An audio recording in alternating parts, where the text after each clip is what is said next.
Hello you beautiful people, welcome back to the channel. So today's subject is the Mitsubishi A6M2 Zero. This is in the 1/48 scale and it's another Tamiya kit.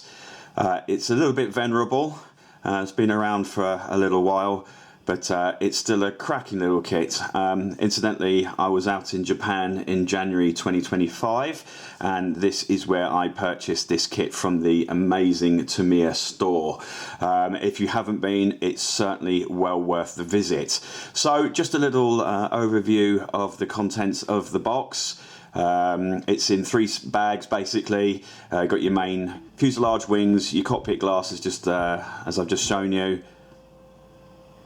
and propeller, pilot, etc. It's pretty standard fare. It's a very simple basic kit, has basic details, etc. But it's a nice one for maybe beginner people to intermediate. Well, for everyone really, but if you're just starting out in this hobby, I can't recommend this kit enough. Some really nice decals there, which incidentally for Tamiya weren't too thick actually. I was quite surprised, and they're nicely printed. And a cracking bit of artwork at the bottom to help with reference. The one at the bottom with the 110 written on it is the one that I have chosen to go with. And of course, Tamiya, being wonderful, give you a little tech tips sheet. So if you are a complete beginner, which there is no problem with, we've all got to start somewhere, those little tech tips will give you a little helping hand. Or of course, you can just watch this video and I'll help you through it as well. So there we go, some nice artwork on the front there. Let's get on with the build, shall we?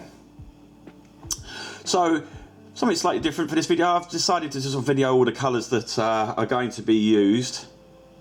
There are quite a few of them. I decided to stick with everything that so this is what I'm going to call an out-of-the-box build. So I stuck with everything that the kit and the box, the instructions, should we say, suggested to do. So I went with the colours suggested. There's a couple of things where I thought maybe that's not probably entirely the accurate colour, but as we were doing it as an out-of-box, I decided to stick with it. So as always, first up is the cockpit. Some quite good detail, to be totally honest with you, from such a simple kit. I was quite impressed. So just popping in the control stick there, which looks kind of long, doesn't it? And of course, throughout the build, we'll be using Tamiya's excellent extra thin cement. If you don't have this, or again, I will be directing this mainly at, should we say, novice or newer builders. If you don't have this in your arsenal, I can't recommend it enough. It's a great glue. It dries really quickly and doesn't make a mess. So if you don't have this, get yourself down to your local hobby store. I'm sure they'll have it, or as is the world these days, you can get it online as well. So we go, popping the seat in place. Have a quick wiggle with the stick. I'm sure it's not going to control anything just yet.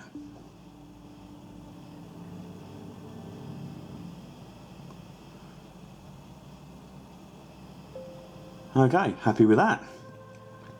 So fast forwarding a little bit here, the cockpit is now all together. I'm just slightly adjusting the side panel here to make sure that I'm happy. But yeah, for a basic kit, nice and neat little cockpit area. Whilst I'm fiddling with that, if you haven't already and you enjoy this video, please do hit the like and subscribe. It has been my New Year's resolution to do more videos this year and get this channel back where it was. I've just shown you the colour there. I will endeavour to do that throughout the build just to make it easier for people to visually see what colours we used rather than having to do too much reference work. So it's a generous coat of this. As always, I spray 15 psi as a general rule. And the thinning, again, it's each to their own, but I tend to go 60% thinner, 40% paint, but whatever you're comfortable with, whatever suits you, okay? I'm doing this as a what I did video and not a what you should do video, as always, okay? It's each their own, whatever you're comfortable with and to the standard that you're happy with. This is a hobby, it should be fun, let's keep it that way. So here we go, nice coating of the interior green there. And as you can see, they've even put little seat belt mouldings on the seat. Incredible. So this stuff is great. It's panel line wash. It's the black colour, again by Tamiya. I'll quickly run you through this. It's not as daunting as it may look. It's not going to wreck anything.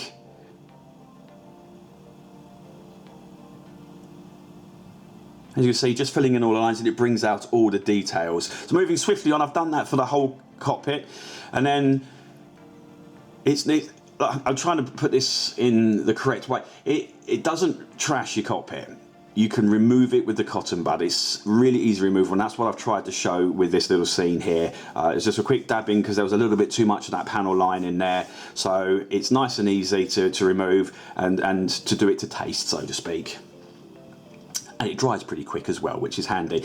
Next up, I thought I'd do a little bit of chipping work. Now, I appreciate hardly any of this is going to be visible in the cockpit. I personally am not a fan of over-detailing or painting things that can't be seen. Now, this is not a... for the people that do and are watching this, more power to you. I totally respect you. It's just not my taste. I don't tend to go too overboard with the bits that you can't see. But as it's something that can't be hugely seen, it's also, there is the flip side to this, and that you can have this as a nice sort of practice. So there we go, doing a little bit of chipping work, just trying to bring that cockpit a little bit more to life with the tiny details that are available. And this is a silver pencil that I'm using just to give it that sort of bare metal, chipped away look.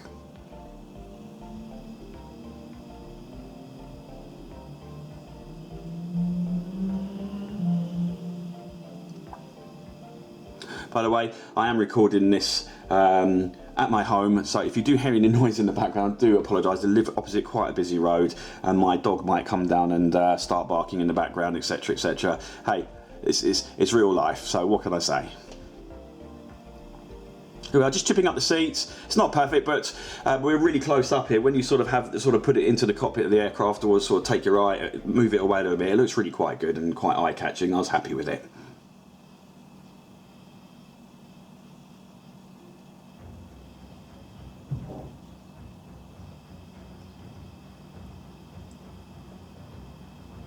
Just catching all the raised details there until I'm happy.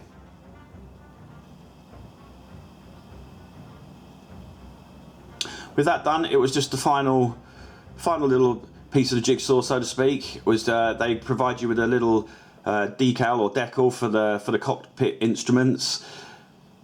So just pop that in some warm water. Using some tweezers, again, Tamiya tweezers. I'm not sponsored by them, I promise. They just do really good stuff that I enjoy using. Just pop it into place. Again, nice little touch. Again, using a cotton bud or Q-tip for our American friends. Just popping it in place and getting rid of any liquid.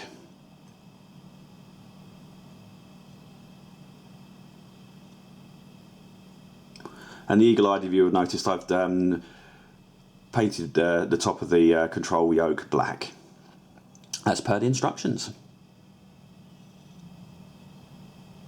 Okay, next up it's putting said cockpit tub in place into the fuselage. Now you'll see there that I've painted the other side wall on the kit off camera. And again, using the Tamiya extra thin cement, we glue that into place.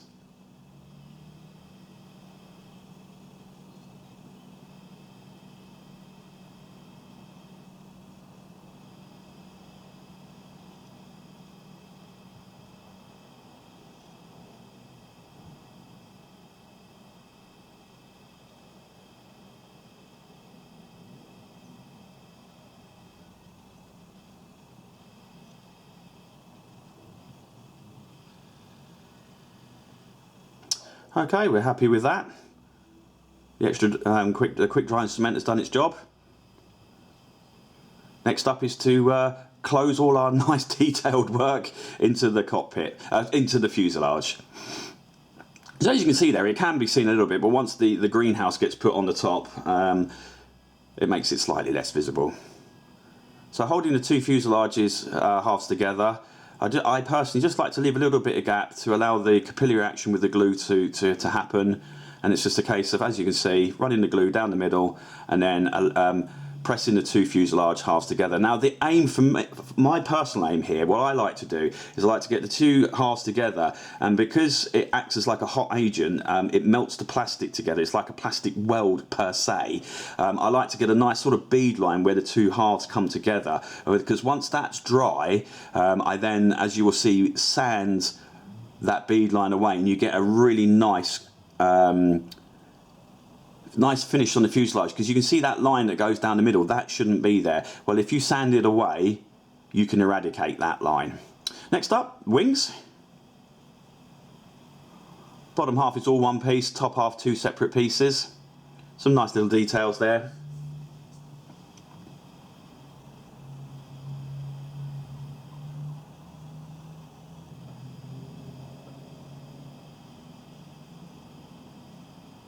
And it's the same process as was with the fuselage. Really simple stuff.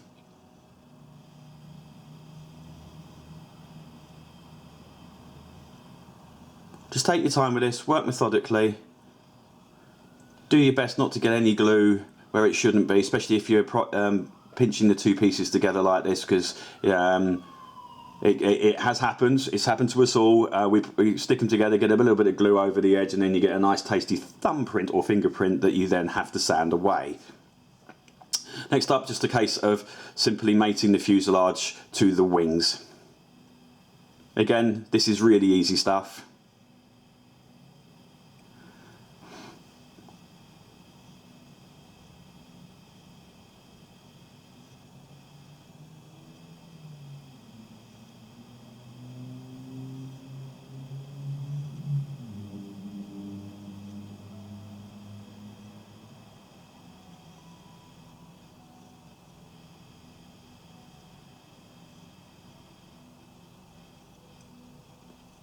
Get that nicely lined up.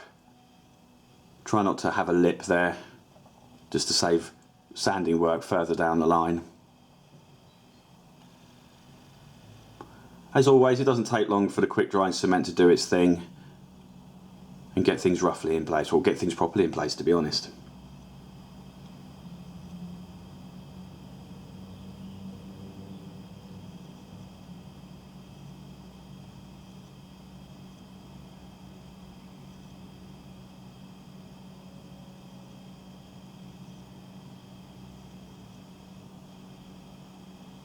Now, this was a bit of an issue. I said this kit was nice and easy to start with, but my kit, as you can see, one wing was a little bit short. So I ended up having to do a ton of filler work on that, and it really did cause me quite a headache. And this wasn't down to wing dihedral or any mistake on my part, honest governor. So as you can see, I used quite a bit of filler there. It did take a little bit of work. I was fairly annoyed with it, let's just say that. It's very un-Tamiya-like, but it just happened. So we coped, I did some filler work, worked it out. Hopefully your kit won't be like that, but if it is, don't despair. If I can sort it out, trust me, you definitely can. So now, with a medium coarse sanding stick, this is obviously sped up. Don't go attacking it at this speed. Take your time, nice gentle strokes with the sanding stick. And again, just take your time, sand away till you're happy, and do your best not to lose any detail work.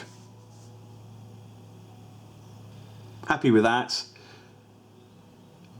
If you do lose some detail on your kit, there are plenty of excellent videos on the Tube Review that will show you how to rescribe those details back in. Moving quickly on, the wonderful radial engine. The detail again on this was quite surprising. I know it's very, very basic. I'm not sitting here saying that it's a 132 scale detail, but for 1/48 and for a kit that cost less than, I think, $10, £10, you can't knock this.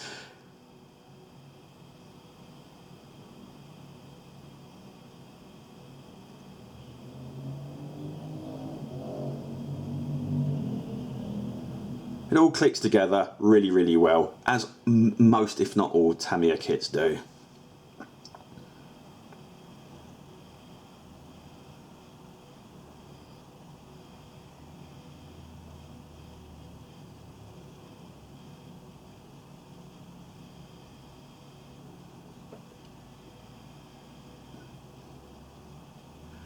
So we're just working that bit round the back. I just want to make sure that the glue hasn't stuck so my propeller won't spin. I perfect that off camera and everything's all good. So I've sprayed that silver as per the kit instructions, and again using Tamiya's panel line accent colour black. This is where it comes to life, and I've got to admit I could watch and do this all day. I love this. Look how this brings depth and detail to the part. This is one, I know it's weird, this is one of my favourite parts of actually building this kit, apart from doing decals, etc. But yeah, this I just love. I just love how it brings it to life. Sorry if that makes me weird, but yeah, just one of my quirks.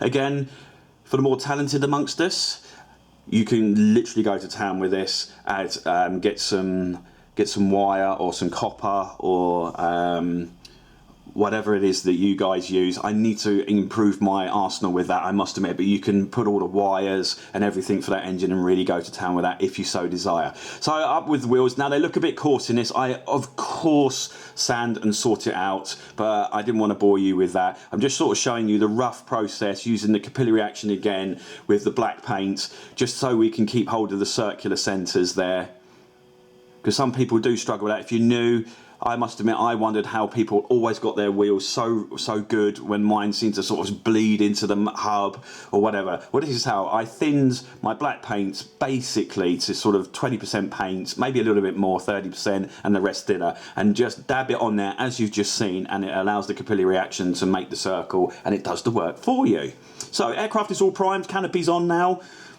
Tailplanes, horizontal stabilisers are there, the radial engine's in place. There's your colours that we're going to use. Now, I almost can hear you saying, where's the grey on this paint job, where's the white, and where on earth does buff come in on this? Okay, all will be revealed, but these are the colours that are going to be used in the next process. So do bear with me, stick with me on this, and you will see.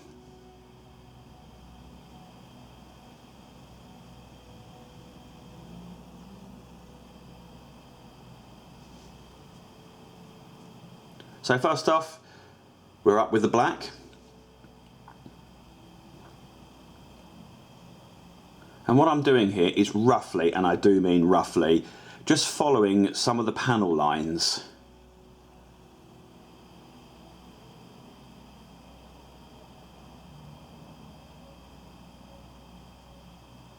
Now, why am I doing this? So, the answer to that question, for the less experienced among you, is I personally don't go for a brand new aircraft fresh out of the factory look.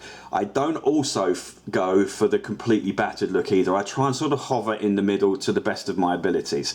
So what this is doing, this is providing a sort of base coat for the final colour that will have, I think it's called modulation in it. So what that does is it provides a different colour base to the final paint, and it shows through a little bit on your final colour, and it will gives variation in your final colour. So it just gives it a bit of 3-dimension, a bit of pop, a bit of non-uniformity. I hope I've described that accurately. I guess the video will show it better than I can describe. So do bear with this point, okay? I'm not having a mad one. This all comes good, as you will see. Fortunately, you don't have to be too neat with this bit, because as you can see, I did get my mixing a little bit wrong here, and my PSI wasn't as high as I would have liked it. And the other thing is, as I was going along in this process, I got to the point, to be totally honest with you, where I wasn't happy with my airbrush. I know, bad artist always blames his tools. Yeah. I just wasn't happy, so I ended up purchasing a nicer airbrush, because I think this one had just got a bit long in the tooth and just wasn't doing what I was asking it to do. Wasn't my fault, honest. So here we go, all the different colours being put in. Again, doesn't need to be neat and tidy. That's the fun bit about this.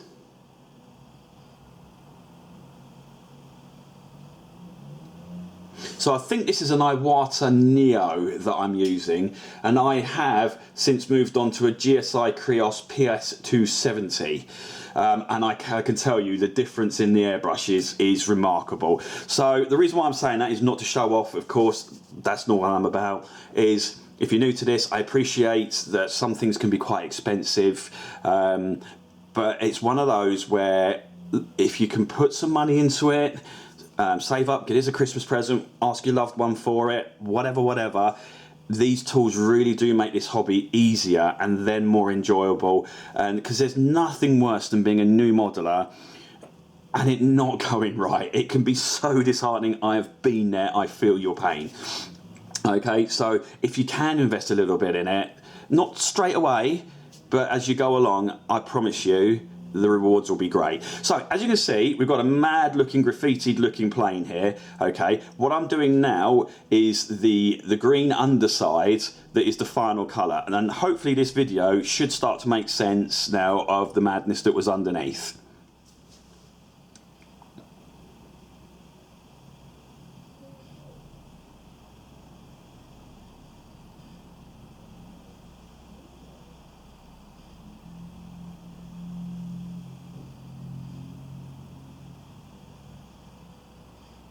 So hopefully this is starting to make sense now.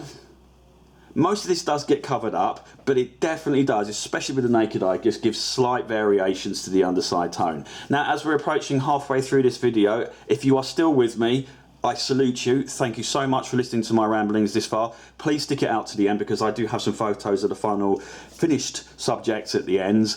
If you haven't already and you like my style, I appreciate my style is a little bit different to other people. I'm a bit more chatty, hopefully, a little bit more chilled and relaxed. If you like my style, please, I just ask humbly that you'd hit the like and subscribe button. I'm not going to beg, etc. And I know this can be very annoying to people that are just sitting watching the video. If you could, if you haven't already, it helps the rotten, brilliant, amazing, YouTube algorithm. And yeah, hopefully we can move things along and just grow the channel. So anyway, I should stop rambling about that now. We're on to the top side of the green now. So as you can see, most of that modulation underneath or different colours does disappear, but some of it pokes through still, and it just gives you that sort of varied look. I hope my ramblings have made sense here. And the line that I'd drawn on the side there was my initial attempt. It was in pencil to show the defining line between the light underside green and the top darker green.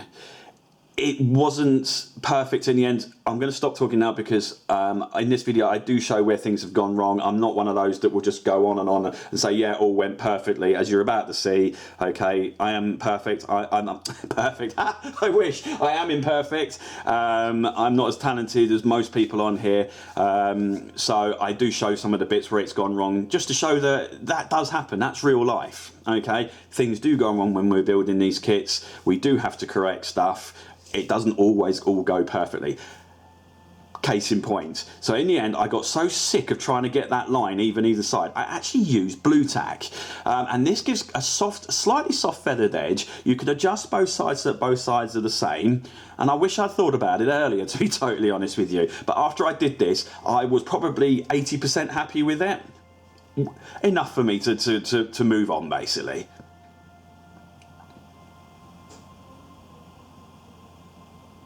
And as you can see on the rest of the fuselage, hopefully some of that modulation is showing through. It hasn't got that new look to it. It has a slightly battered, no, battered's not the word, used look.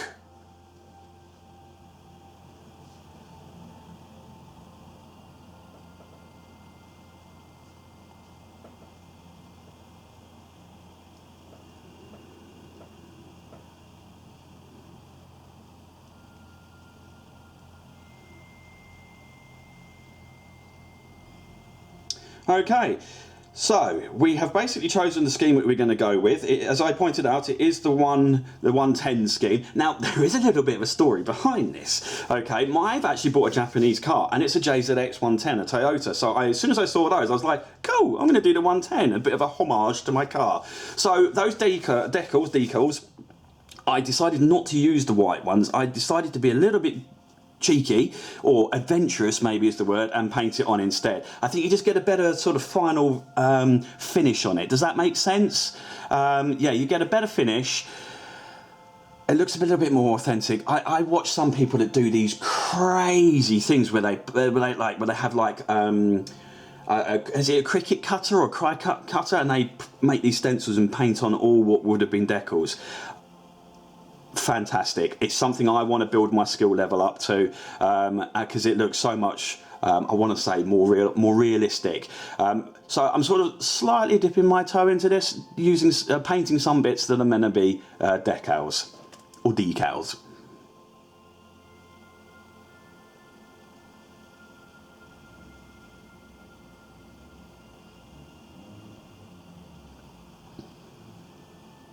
So there we go. All painted up and looking good.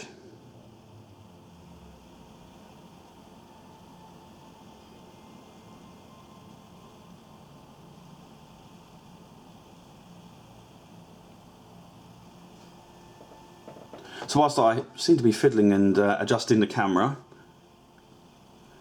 we finally get to the point where I love it. Does anyone else like demasking as well? Because I really love it. Get to see, get to see your sort of finished project, your nice crisp lines. It's up there again with using the panel line accenter for me. Really enjoy this.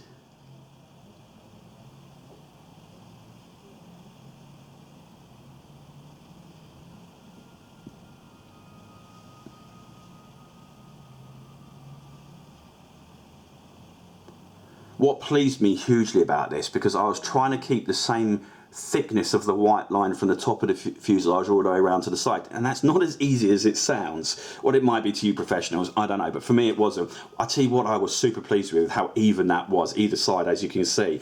I also did this with the orange stripe as well on the back. So now it is decal time. Yay, my favourite time. So really, really love this stage. Except for when I'm building airliner models. I don't know why that is. They seem to be way more intricate and detailed and complicated, so I enjoy it less. But on fighter builds and military aircraft, I love it. So it is the famous Japanese, I think the Americans nicknamed it the meatball. Now, I don't know if that's a disparaging saying. I presume it is, so I hope I cause no offence saying that. But I'm certainly not going to call that. It's the Japanese red roundel for the rising sun. And now, changing the subject slightly here, a lot of people gloss coat their aircraft before doing decals. That is fine. It seems to be what most people do. I try not to do it. It's a personal preference. I've never really had a problem with silvering, and if I do, I kind of deal with it afterwards. As you can see, no silvering here. I tend to find if you can get the decal literally slap in position, you don't lose any glue, the matte surface really doesn't cause me any grief. Now, it may cause some of you grief. It's probably going to cause me grief at some point, and I'll come completely unstuck. But I tend to not do the glossing. I am building an F-14 kit at the moment, spoiler alert. We'll see if I stick to that or not through that. Again, you would have noticed that part of that decal split. Unfortunately, there's nothing I could do about that. I did sort of try and attempt to dab a red bit in there just to fill that in, which it wouldn't play ball. So I ended up just making it a little bit of weathering. So I didn't panic. I didn't think, oh my goodness, that whole roundel wrecked. It was just, okay, cool. That's the hand that's been dealt to me. I will just make a bit of weathering out of it. Next up, tail decal, or decal. Never know how to say that. So many people say decal in this country, in England, and others in America say decal. I am just going to say decal because I live in England. I hope it doesn't cause any offence. So we go, getting the 110 tail markings on.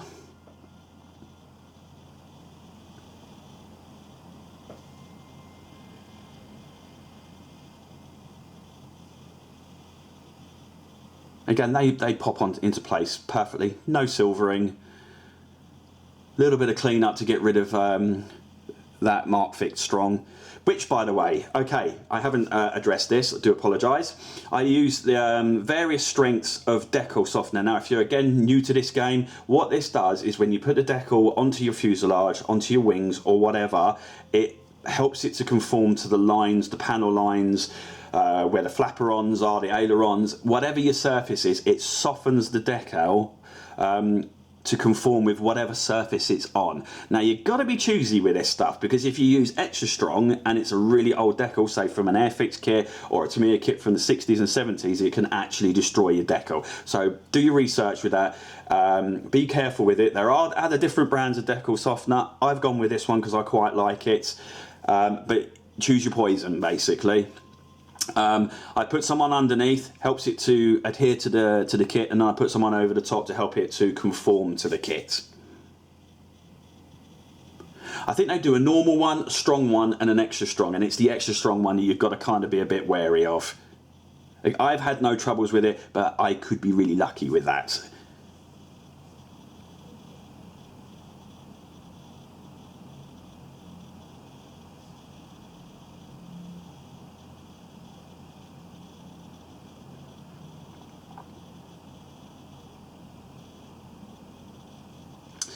Okay, so we painted the engine, the roundel engine cover in housing. Cowling, that's the word I'm looking for. I can hear you all screaming, "Cowling, you moron!" Yes, you're right, cowling. Painted that as semi-gloss black as per instructions. And we're just removing the masking from that.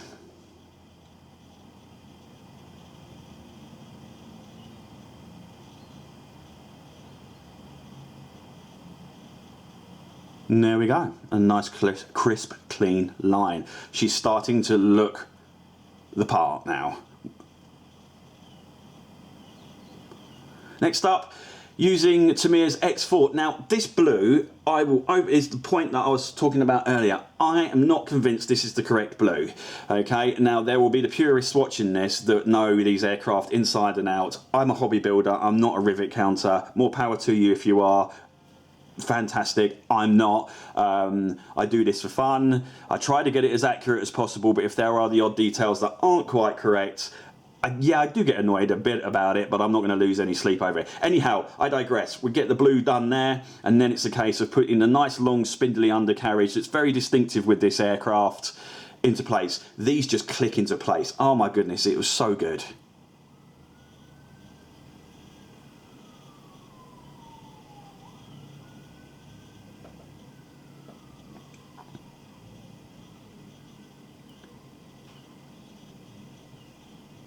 Just checking to make sure that they're even either side.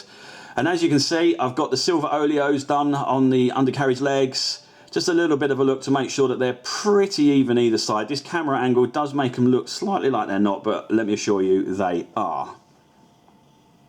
Next up, because that greenhouse cockpit honestly is literally like a greenhouse, I was not going to sit there and individually paint the lines for where the main framework is, so you can get this wonderful thing called a cockpit window stencil, and here's the instructions for it. It's really not as daunting as that looks. You just literally follow the numbers, plonk them on the cockpit glass, and away you go. It was really simple, dead cheap to buy, and my goodness did it make my life one hell of a lot easier. As you can see, look, that is easy peasy. Again, I cannot tell you enough, if I can do it, you guys definitely can. You can see some white stuff at the front of the cockpit glass there. That's just a bit of filler where it didn't quite line up with the actual fuselage. You can buy all sorts of different fillers. I'm just actually scrabbling around now trying to look for what mine is. Mine is Deluxe Materials Plastic Putty, and it is super easy to use. It's water soluble, so you can literally use your Q-tip or cotton bud to wipe off any residue. I can't recommend that product enough. It's really good. You can see at the back of the cockpit there is my crude masking area, just to make sure that I wasn't a wally, and painted over my lovely white line. Now again, the eagle-eyed viewer will notice some chipping work on the top wing there. We will get to that in a bit. I got a little bit impatient because I saw a video on it and thought I'd just try it out on the left wing only before I did any video. But we will get to that on the ups and downs of that, my successes and not successes with that. In due course. I only have you lovely people now for another 10 minutes. So I will, yeah. I will get to the chipping point in due course. Please stick with me on that one. There we go, all painted, all happy with that. Remove the masking at the back. And now it's time to do the great reveal for the cockpit windows. Do you call that a canopy when it's got so many frames on it? Or is it just a cockpit frame? I don't know. We'll call it the canopy because that's probably the easiest thing to call it.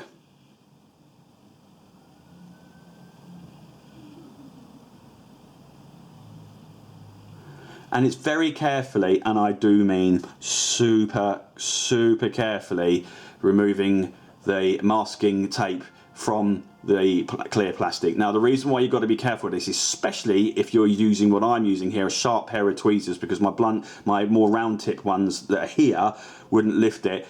Please be careful because it is so super easy to scratch that glass. I'll call it glass. I know it's not. It's just ease of reference. It's so easy to scratch that glass, and then it will spoil the final effect. You can be a bit smart and use a toothpick to do this. I didn't have any to hand. Well, I actually did. I found them after I did this, as is Murphy's Law. But you can use that just to flick the end up and then use a blunter pair like this. So it's just a case of methodically working through, and then ta-da! You get your final product. It had bled slightly. So here's a useful little trick that I learned off other people. Is with said toothpick, you can scrape away any overspray. Be nice and gentle with this, and it does work. I was astonished. I thought, well, that probably isn't going to work. The paint won't come off. It really does work, and it comes off really, really well. And it just makes it look even neater. One of my pet hates that I do is if this isn't neat, because one of the first things I look at on my builds is the cockpit. I don't know why I do that, I just do. So I need to have this looking neat for my own satisfaction, my OCD that I kind of don't have. So there we go, just go around neatening that up.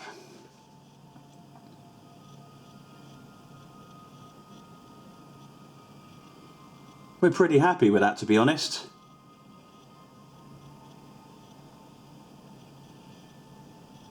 We had a little patch that weirdly didn't have a mask for it, so I ended up using my references, and I noticed that, so I ended up picking that away as well. But this just goes to show how neat and tidy, and even in such a small size, that you can get things looking. I do go back and tidy this up just a little bit more to lose those last few bits, but again, pretty damn happy with that.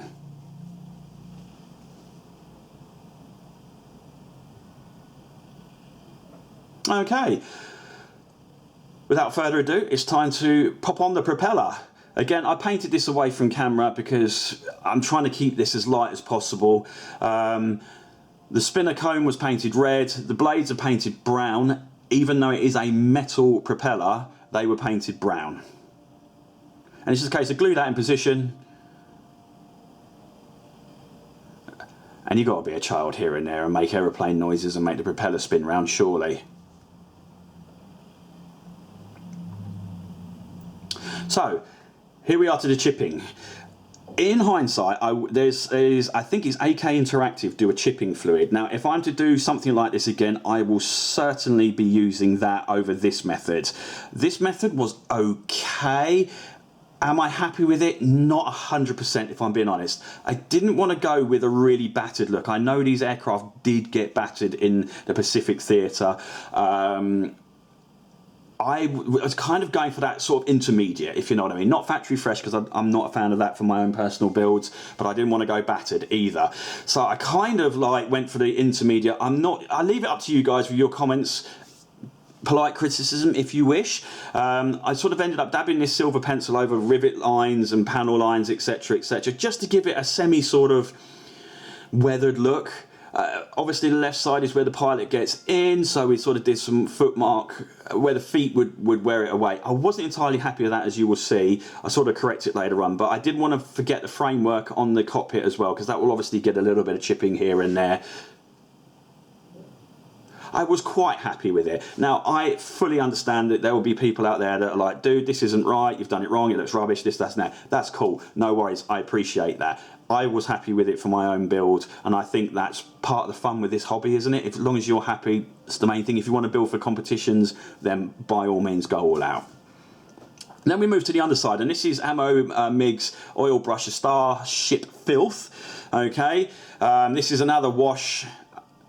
There's plenty of tutorials on YouTube and various places about it. I've kind of done my own thing with this. Again, so I had a rough look on references. Some of the bottoms of these aircrafts were literally completely wrecked and caked. Others were completely fresh. I've kind of sort of used my own artistic license a little bit here and sort of put some marks where I thought there would be some. I haven't gone all out. Again, yeah, I could have gone all out. I just decided, nah, that's not really for me on this one.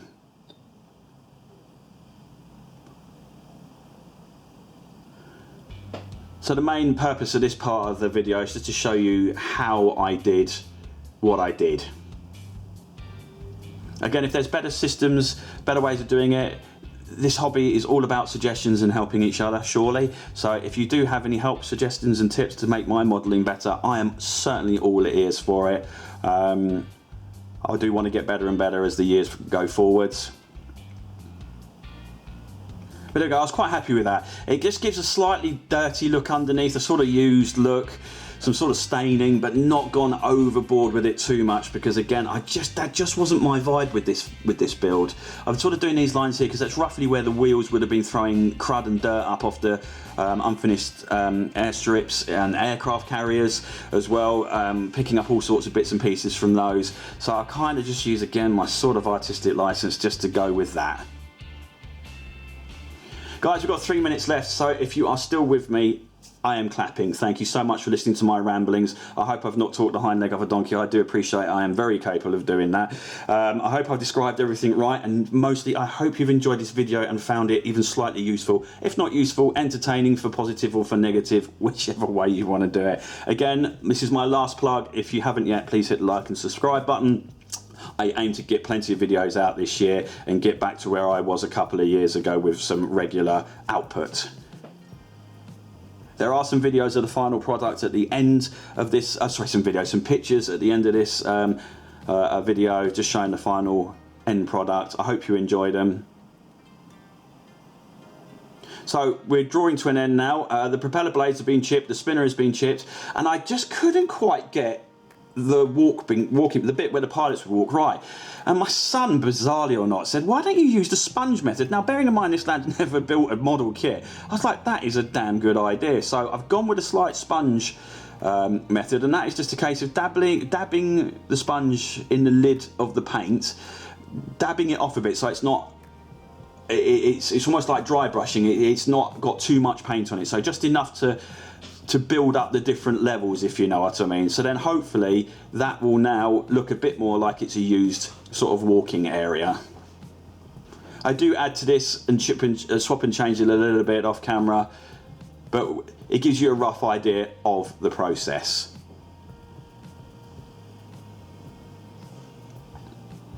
Well, without further ado, we've come to pretty much the end. This is the last point, and this is using an AK Interactive marker colour. Now, these are pretty new on the scene, and my goodness, they're amazing. So I've got a little collection of these, and just for little details of things like this, they come in really handy. And this is I think this is the aluminium finish one. So it's just useful for doing little bits like this. It's better than using a paintbrush in my experience, and it just finishes off everything nicely. So that's the end of the build. The last sort of final video bit of how it looked. Something a little bit different to my normal style. I hope you enjoy this bit. I was pretty happy with the final outcome. There's some photos to come. Thank you ever so much for lasting out a whole whopping 45 odd minutes with me. I really do appreciate it. And I hope to see you all again soon. In the meantime, enjoy your models. Don't just sit there stashing them away. Enjoy them, build them, and just be happy with what you do. As long as you're happy, that's what matters. Anyway, until next time, peace out, happy modelling all.